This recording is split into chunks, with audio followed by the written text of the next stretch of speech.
everyone, good morning. So, ang topic natin for today is about soul. And verse natin is Mark 8 verse 36. Ano ang pinaka matinding tanong ni Kristo? So, topic natin is soul. Yan, so yung soul po kasi sa Bible, medyo mahirap na topic. Pag sinabing soul, ang nasa isip natin kaluluwa. Pero hindi yan tamang translation. When we say soul sa Bible, it's life, buhay. In scripture, soul, or sa Hebrew is flesh, or sa Greek is psyche, does not primarily mean kaluluwa, but life itself. Pag sinabing soul sa Bible, ibig sabihin ay buhay, the living person as a whole. It signifies breath, vitality, and existence, incompatible with body and spirit. To lose one's soul is to lose life with God. Thus, the soul is not a ghostly part, but a very life, entrusting to God for eternity. So, huwag natin isipin na kapag namatay ka, yung spirito mo, yun yung soul. Well, yung tao, immaterial, which is spirit, and material, which is yung body. Pag kinumbay mo yung body, living soul. So, makikita natin sa Genesis chapter 2, verse 7. Ano ang pinakamatinding tanong ng ating Panginoon sa Kristo? Sabi nga dito sa Mark chapter 8, verse 36, what good is it for someone to gain the whole world, yet forfeit their soul? So, sa panahon natin ngayon, ang daming nagyayamanan because of corruption. Maraming nakakabili lang. Unimaginable dami ng sasakyan. Unimaginable dami ng pera. Bolt yung ibang pera ng mga politicians, yung mga ibang mga kanilang imbakan ng pera. Pero,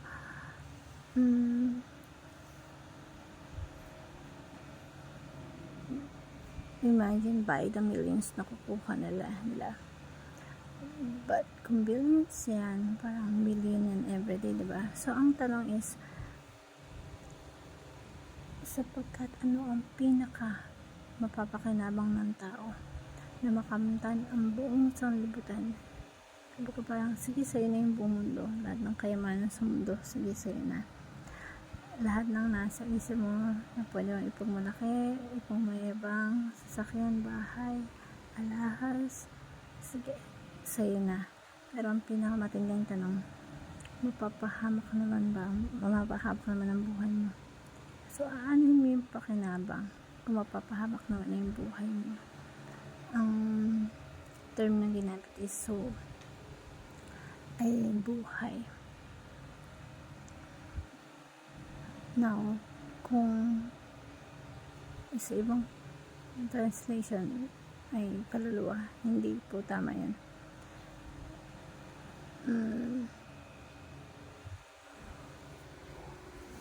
When it comes to Bible,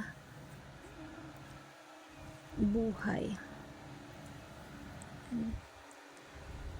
ang pinaka-literal is yung meaning ng soul talaga is buhay. Yung soul may 3 layer yan.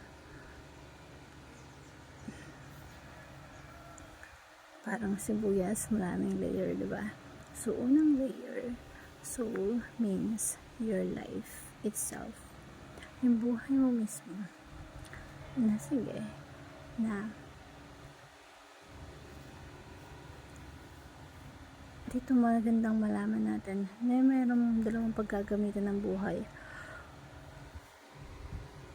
So, pag tinignan natin mabuti, yung challenge ni Jesus Christ dati yung mga tao, gamitin mo yung buhay mo para sa akin, para sa ebanghelyo, o gagamitin mo para magkamal ka ng salami, magkamal ka ng makamundong bagay, magpakayaman ka, magpakasasa ka. 2 ways, 2 kinds of success: worldly success, godly success.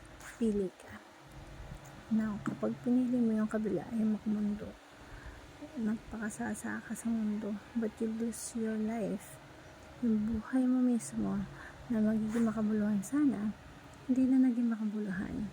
Kasi naging makamundo na, naging makasarili na. Ang buhay na driven by greed ay pinapatakbo ng pagkaganit, pagnanasa ng mga bagay dito sa mundo. Hindi makabuluhang buhay yan. Ang makabuluhang buhay ay yung ginamit mo yung buhay mo, inaalay mo kay Kristo. So, the first layer is naging makabuluhang buhay. Papayag ka ba na nagkamal ka ng maraming salapi, limpak-limpak, pero hindi makabuluhan yung buhay mo, wala kang reputasyon. Lahat ng mga tao tingin sa'yo is walang integrity. Aanuhin mo yung yaman mo, karangyaan mo. Kung lahat ng tao tingin sa'yo corrupt ka, magnanakaw ka, or ginagamit mo yung pondo ng bayan para sa mali. Yung buhay mo mismo, wala kang reputasyon, walang integrity, that's nonsense. Pangalawang layer, soul means your life in God. Sige, okay lang, mapasayin mo yung mundo, karilin mo na lahat, na karilin mo pang sarili mo lang. Lahat ng pwedeng i-offer ng mundo, sige, sa'yo na. Pero yung puso ng tao, ibang klase yan. Kahit ilagay mo na lahat yan, hindi pa rin kasya. Ganun katindi. Laging uhaw. Kahit lagyan mo 100,000, kulang pa, kailangan 2, 3, it doesn't end. That's why sinabi ni Kristo dito na hindi naman natatapos yung greed ng tao, yung pagnanasa ng tao sa kayamanan.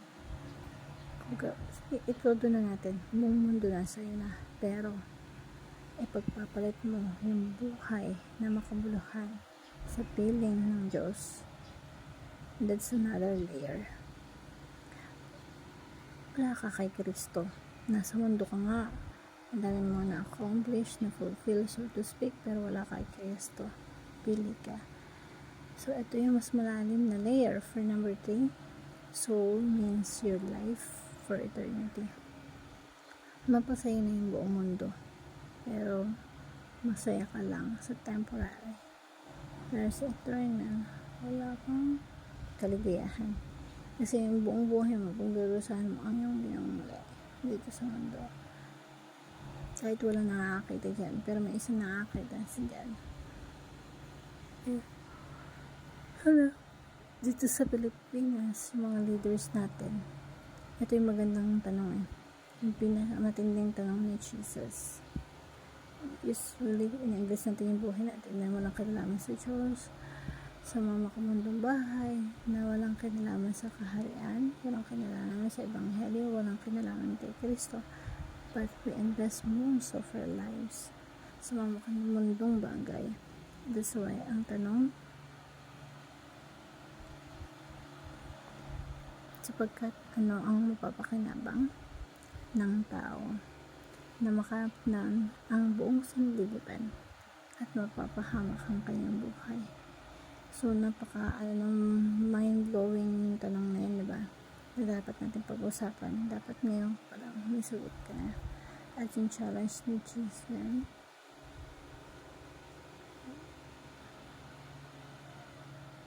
walang kabuluhan ng buhay kung gagamitin mo yan sa sarili mo lang to satisfy our greed. Magiging makabuluhan ng buhay natin when we spend our lives for Jesus, when we invest our life for Jesus, for His kingdom, for the advancement of the gospel. So soul means your life for eternity. So ka ng pangwalang hanggan, diba? Kaya dapat magkaroon tayo ng takot sa Diyos. Yung mga leaders natin magkaroon ng takot sa Diyos, na kahit hindi nakatingin ng mga Pilipino, ginagawa nila yung tama kasi may takot sila sa Diyos. Now, kung wala kang takot sa Diyos, ay talagang pupunuin mo yung sarili mo ng mga karangyaan, yung greed. Pero kung may takot ka sa Diyos, gagawin mo lahat ng bagay ng tama kasi alam mo pananagutan mo yan. Hope you learned something. Thank you everyone, and God